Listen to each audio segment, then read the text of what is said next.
Voici venu le temps de faire un bilan. Dans le van Ulysse, c'est tous les jours le printemps. Rassurez-vous, je vais arrêter là tout de suite. Aujourd'hui, une petite vidéo, bilan après un an. A tout de suite.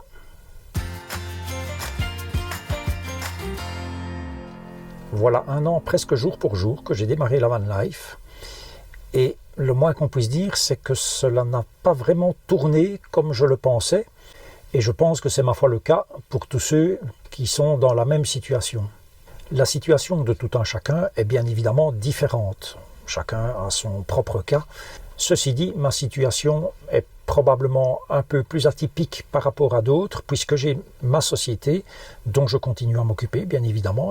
J'ai encore quand même quelques clients, même si à cause de la crise du coronavirus, l'activité a fortement diminué. Voilà, il n'est pas question de ne pas pouvoir m'occuper de mes clients actuels, si peu soit-il, et forcément dans ce cadre-là, ce que je fais, c'est quand même relativement zoné ici autour de mon point géographique principal, à peu près à équidistance de chacun de mes clients, et donc fort peu l'occasion de voyager. Mais de toute manière, quand j'ai commencé au mois de mars l'an passé, le premier voyage, je l'avais fait avec ma compagne, c'était en Belgique, c'était juste pour tester le van en dehors de la maison. Je l'avais déjà testé à la maison sans être branché pour voir un petit peu comment le tout fonctionnait, puisque c'était tout neuf pour moi. Et donc j'ai fait mon premier voyage avec ma compagne dans le sud de la Belgique, et il se fait qu'après 2 jours, nous étions confinés. Et vous autres en France étiez confinés de la même manière. Et ce confinement qui a donc débuté mi-mars l'an passé, c'est-à-dire il y a un an, à quelques jours près, il s'est terminé très exactement pour nous autres en Belgique le 14 juin. Le 14 juin, j'ai pu un petit peu plus profiter de véritablement la van life, je vais dire. J'ai notamment réalisé un premier voyage dans le parc naturel régional de la Forêt d'Orient. Durant le même voyage, j'ai été jusque dans le Morvan, où je me suis occupé, si vous vous souvenez, de mon marchepied du van précédent. Et puis, au mois de juillet, j'ai été dans le Jura, toujours avec ma compagne. Et puis est arrivé ce que certains d'entre vous ont vu sur la chaîne. Le 29 août, j'ai eu l'accident avec le van. Et vous savez ce qu'il est advenu du van, un sinistre total. Et je me suis retrouvé donc sans véhicule jusqu'à mi-octobre à peu près. Une fois mi-octobre, j'ai eu ce van-ci, V594 Max édition Anniversary, la si mal nommée. On rentrait dans la très mauvaise saison, et Dieu sait que cette année, elle a été très mauvaise. Et je n'ai plus l'occasion, à cause de travail ou à cause de petits soucis de santé, je n'ai plus l'occasion de vraiment pouvoir partir. Puisqu'au mois de décembre, j'avais une petite intervention chirurgicale. Voilà. Et donc le voyage suivant, ça a été dans les Vosges, au mois de janvier. Et donc la van life, pour moi, en dehors de ces quelques voyages-là, elle s'est résumée à être dans mon véhicule, à zoner ici dans les environs, être prêt à répondre à des clients, ou encore, comme c'est le cas maintenant, petit problème de santé encore, où je dois recevoir une injection d'antibiotiques en intramusculaire une fois par jour, pendant 14 jours. C'est de nouveau 14 jours pendant lesquels je suis relativement bloqué. Donc voilà, van life un petit peu particulière. La France est bien évidemment un beaucoup plus grand pays que la Belgique. La Belgique, vous la traversez en fourgon aménagé, à mon avis, en 2h30, 3h. La France, ça prend 3 ou 4 fois plus de temps, si pas plus. Et donc votre terrain de jeu en France est quand même tout à fait différent. Et donc bien évidemment, sur d'autres chaînes, vous allez pouvoir découvrir bien d'autres choses que le contenu que moi je peux vous proposer en termes de voyage en tout cas. Même si je vais y revenir par la suite, les voyages sur ma chaîne, c'est pas ce qui intéresse le plus de monde. Que dire d'autre concernant cet aspect van life? Le problème de la météo. Je ne sais pas si vous entendez, mais il est en train de doucher pour le moment. De nouveau, des vents jusqu'à 100 km/h ce week-end. Vous ne le voyez pas à la caméra, mais moi je sens le van qui bouge, qui se fait souffler par le vent. Et puis regardez encore, je vous mets les images ici, le temps qu'on a eu, ça c'était hier. c'était un déluge total sur la route, quoi. Et alors, bien évidemment, on a eu quelques beaux jours ici en Belgique, mais grosso modo, la météo, durant cette mauvaise saison, ça a quand même été extrêmement mauvais chez nous en Belgique. Très peu de soleil, très peu de lumière, une carence en vitamine D assez importante, et je pense que c'est pour tout le monde qui n'a pas la chance d'avoir comme ça un beau soleil. Mais donc voilà, il faut faire avec, hein. Et puis le bilan de cette année au niveau de la van life proprement dite, c'est quoi? C'est quand même aussi, il faut bien le dire, beaucoup de privation. Privation d'espace, privation d'équipement, les choses qui me manquent. Moi par exemple, c'est un four. J'aimerais bien un petit four. Alors vous allez me dire, oui, mais on s'est trouvé des petits fours avec une cartouche de gaz. Oui, mais enfin voilà, c'est encore de la place dans la soute. Et quand on vit dans son véhicule, la soute est déjà suffisamment petite que sans encore y rajouter. Et en fait, ce que je veux dire, c'est que pour ceux qui seraient tentés par ce mode de vie, donc de vivre dans son véhicule en permanence, vous trouverez beaucoup de vendeurs de rêves sur YouTube. La réalité est très probablement différente, voire fort différente. Surtout avec l'aspect météo et avec l'aspect confinement, évidemment. Maintenant, hormis cet espace réduit, cette météo qui est mauvaise, je dois quand même dire que globalement, je me plais bien dans ce véhicule. Surtout depuis que j'y ai apporté ma touche personnelle, notamment au niveau de la chambre, mais il y a d'autres points aussi.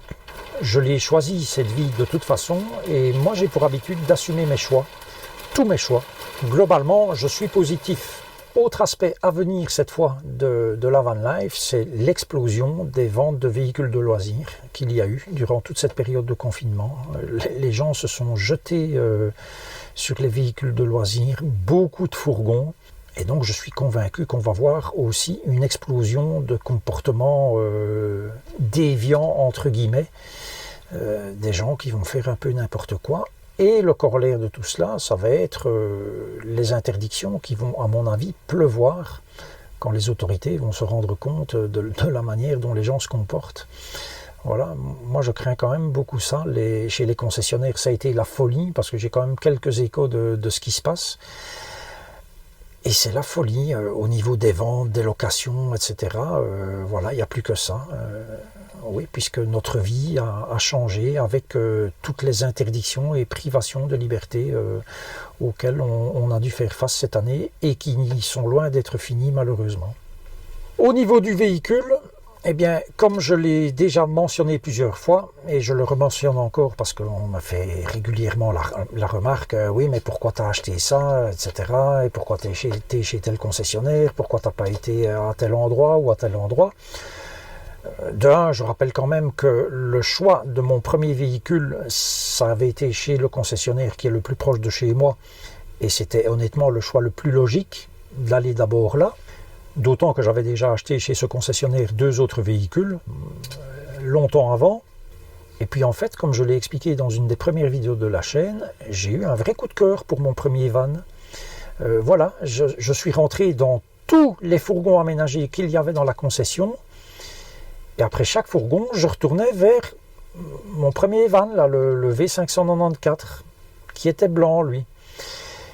Et voilà, c'était un vrai coup de cœur. Et donc forcément, le choix du nouveau van, à partir du moment où je n'avais d'autre choix que d'en racheter un nouveau, il se portait naturellement vers le concessionnaire où j'avais acheté le premier, puisque j'avais été enchanté.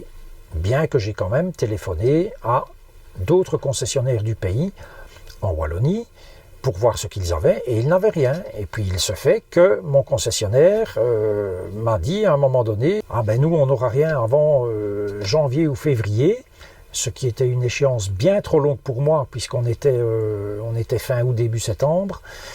Donc pour moi ce n'était pas envisageable, et puis il me dit, ah mais je vais avoir un V594 Max, édition anniversaire, voilà, mais j'aurai rien d'autre avant janvier-février. Bon ben voilà.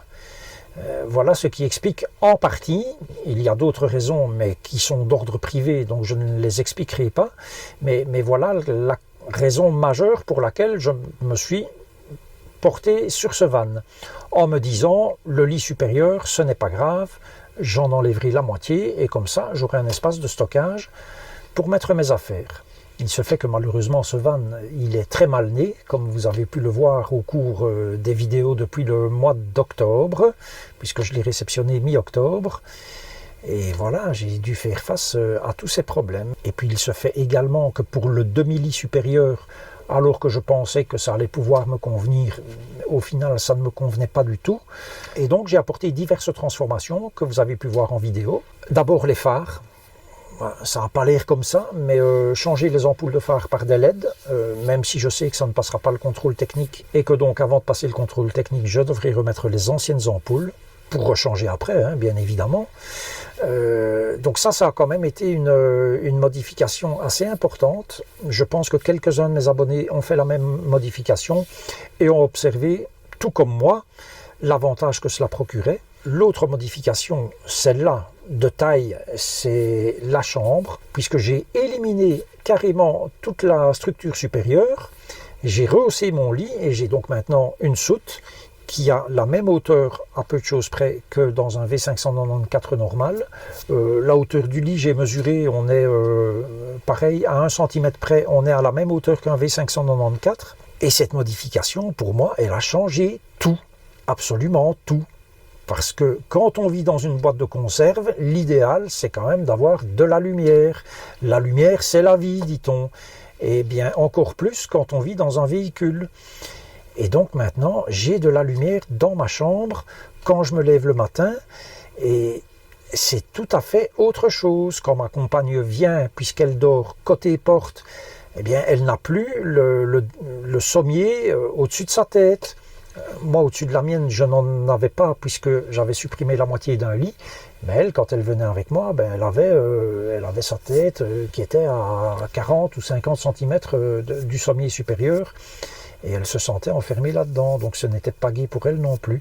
Donc cela a changé beaucoup parce que j'ai pu réorganiser entièrement ma soute aussi. Et que maintenant, j'ai quand même éventuellement de la place pour mettre ma trottinette que je n'ai pas encore repris vu la météo. Autre transformation que j'attendais depuis un bon moment aussi, c'est la pose de l'antenne boule 4G sur le toit. Eh bien, j'utilise maintenant cela tous les jours parce qu'une fois que les stores sont fermés, je parle surtout du store du lanterneau et du store de la porte coulissante.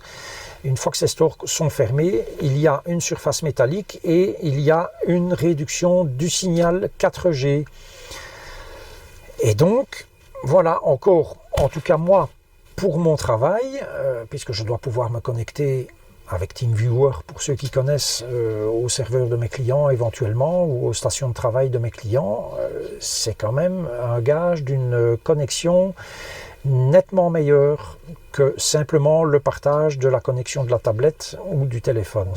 Je l'ai mentionné aussi plusieurs fois, une bête modification, c'est la petite lampe de table. Je pense que certains ont acheté cet accessoire aussi. Et puis bêtement, l'appareil à raclette, quoi. C'est tout con. J'ai déjà fait 3 raclettes jusque maintenant depuis que je l'ai. Et voilà, ça apporte un petit peu de chaleur quand on est seul. Avec un petit peu de musique, c'est parfait, puisque j'ai acheté également une petite enceinte, un HomePod mini, qui me permet d'écouter de la musique. Cela aussi améliore les choses. Et pour le véhicule, ma foi, ben, vous n'êtes pas sans savoir qu'il m'a été livré avec une panne.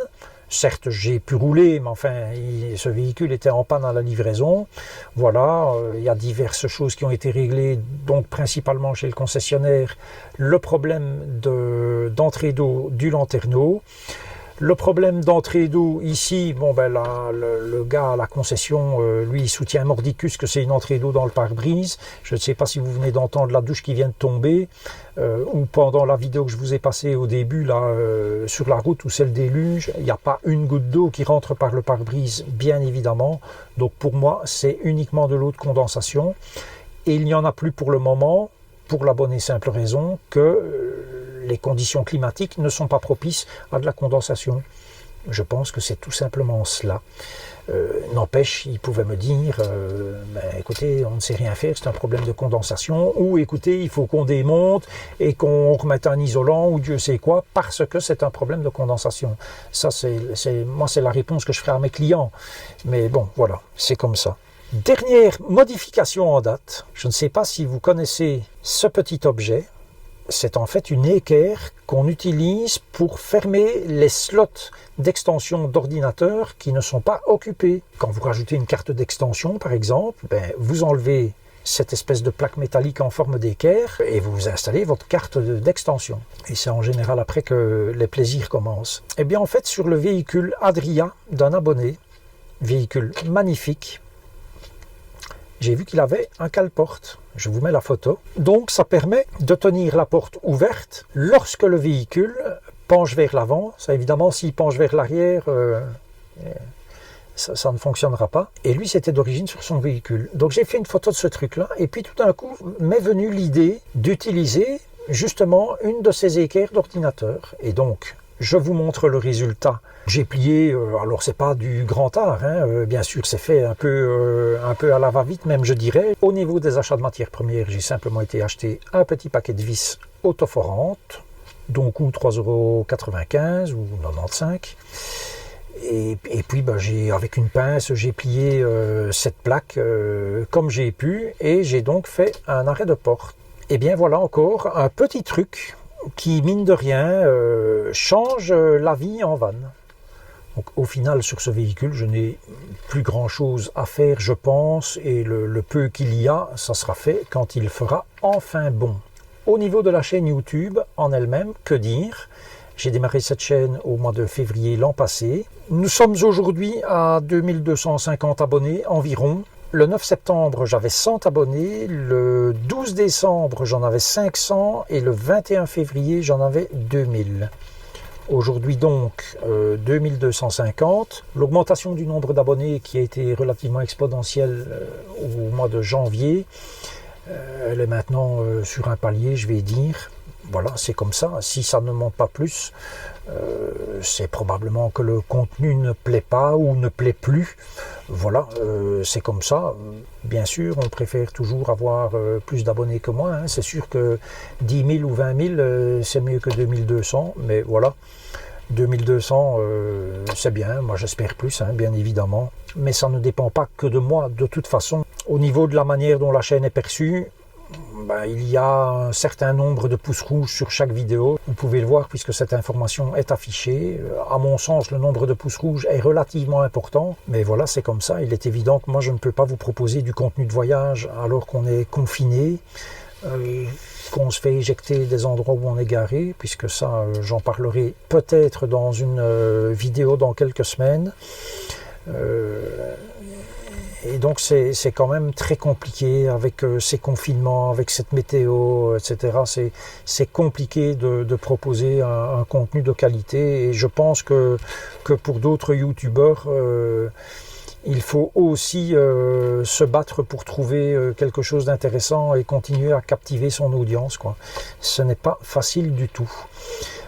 Le credo de cette chaîne, de toute façon, ça a été et ça restera l'honnêteté et la franchise, même si je sais que ça me coûte en abonnés, mais c'est comme ça. Moi, je ne vais pas aller faire de la lèche avec les constructeurs ou avec tel concessionnaire ou avec tel fabricant. Voilà, c'est pas le style de la maison. Je sais ce qu'il m'en coûte et ce qu'il m'en coûtera encore en nombre d'abonnés et en nombre de pouces rouges, mais voilà, c'est comme ça. Moi, j'estime que vous respecter, c'est être franc et honnête avec vous. Donc, pas de langue de bois. Il est juste ici question de vous dire ce que je pense de ce milieu du véhicule de loisir, mais aussi de camping-cariste ou de van-lifer, sans aucun problème. Et donc, vous l'avez constaté, ce n'est pas moi qui vais m'esbaudir devant un contour de phare noir, devant un cruise control qu'on a sur tous les véhicules maintenant. Même sur ma moto, j'ai un cruise control, c'est dire. Donc ça, je laisse à d'autres. Et cela explique très probablement pourquoi l'invitation que j'avais faite à mon concessionnaire est restée lettre morte, plus ou moins. Alors toujours concernant la chaîne, jusque maintenant je réponds à tous les commentaires et je continuerai à le faire tant que je le peux, évidemment. C'est sûr que le jour où il y a 10 000 abonnés, ça deviendra un petit peu plus compliqué parce que il faut quand même vous dire que la réalisation des vidéos et ensuite la gestion de tout ce qui vient derrière, en commentaire, qu'il soit bon ou mauvais, c'est quand même très chronophage. Alors, les commentaires négatifs, je les laisse. Par contre, les commentaires qui sont injurieux ou des commentaires comme j'ai eu dernièrement, ah bon, j'espère bien que tous les Belges ne sont pas comme toi. Ben ça, en général, j'élimine et je bloque l'utilisateur, bien évidemment, ce qui lui laisse par la suite tout le loisir d'aller mettre un pouce rouge, bien évidemment. Mais je ne veux pas que les commentaires de mes vidéos soient pollués par des choses pareilles. Maintenant, qu'on émette un avis sur quelque chose, non, tu te trompes, non, ta vidéo, elle n'est pas bien faite parce que ceci, ceci et ceci, ça, moi, je n'ai absolument aucun problème. Et c'est d'ailleurs, je pense, grâce à la critique qu'on peut évoluer. Voilà, mais les commentaires à la limite du racisme concernant les Belges, ou ta vidéo c'est de la merde, ou ta chaîne c'est de la merde, ça, il est clair que je supprime. Alors, qu'est-ce qui fonctionne le mieux sur la chaîne et qu'est-ce qui fonctionne le moins bien? Cela va peut-être vous étonner, mais ce qui fonctionne le mieux, c'est tout ce qui concerne le van, que ce soit du positif ou du négatif. C'est la playlist qui marche le mieux. Je vous mets ici le classement des playlists de ma chaîne. C'est le classement qui est réalisé aujourd'hui sur l'ensemble des vidéos. Et vous allez voir que la partie voyage, elle est tout en bas de cette liste. Ce qui intéresse mon audience, c'est le van. Aussi bien les problèmes que les modifications que j'ai apportées, les explications que je donne sur telle ou telle chose dans le van. Les problèmes, ça marche quand même en général très très bien. Alors j'imagine fort bien que pour un autre youtubeur, la tendance sera totalement inverse. Moi, je pense qu'il y a une question d'âge. Déjà, quand je vois la statistique d'âge de mon audience, c'est plutôt des gens de mon âge. Je présume qu'un youtubeur de 25 ou 30 ans, son audience, c'est plutôt des gens dans cette tranche d'âge-là également. Voilà, et puis ben, il y a une question de possibilités aussi. Moi, je n'ai pas de grande possibilité de voyage. Il y a d'autres youtubeurs qui parcourent l'Europe ou le monde en permanence, sans trop se tracasser d'ailleurs pour certains des interdictions. Et donc pour eux, peut-être que tout ce qui concerne les voyages fonctionne beaucoup mieux. Chez moi, c'est ce qui fonctionne le moins bien, hormis la vidéo des Vosges qui a cartonné, c'est même la vidéo numéro 1 en nombre de vues. Si j'ai bonne mémoire, ben, il faut se dire que c'était un magnifique voyage, très court, 2 jours, puisque nous étions de nouveau interdits de sortie en Belgique et donc on a dû rentrer le plus vite possible. Et puis des paysages magnifiques sous la neige, sous un paquet de neige, c'était splendide. Moi, c'est le plus beau voyage que j'ai fait durant cette année de van life. Et manifestement, c'est une vidéo que vous avez bien aimée aussi. Donc voilà un petit peu le bilan de cette première année de van life. De quoi va être fait la suite? Franchement, je pense que c'est un tout gros point d'interrogation. Puisque de toute façon, on semble parti pour des confinements, déconfinements, reconfinements, couvre-feu, découvre-feu, recouvre-feu. Et moi, je ne vois pas le bout de cette histoire-là, quoi que les autorités fassent. Manifestement, ça ne change absolument rien. Donc c'est un très gros point d'interrogation de ce qu'on va pouvoir faire, et en admettant qu'il n'y ait plus de couvre-feu et de restrictions de voyage, il y aura toujours la restriction probablement liée à un passeport sanitaire qui va nous tomber sur la tronche. Donc pour moi l'avenir c'est un méga point d'interrogation. Voilà, je ne sais pas ce qu'on va faire. Cette vidéo est maintenant terminée, je vous dis à la prochaine et d'ici là, prenez grand soin de vous.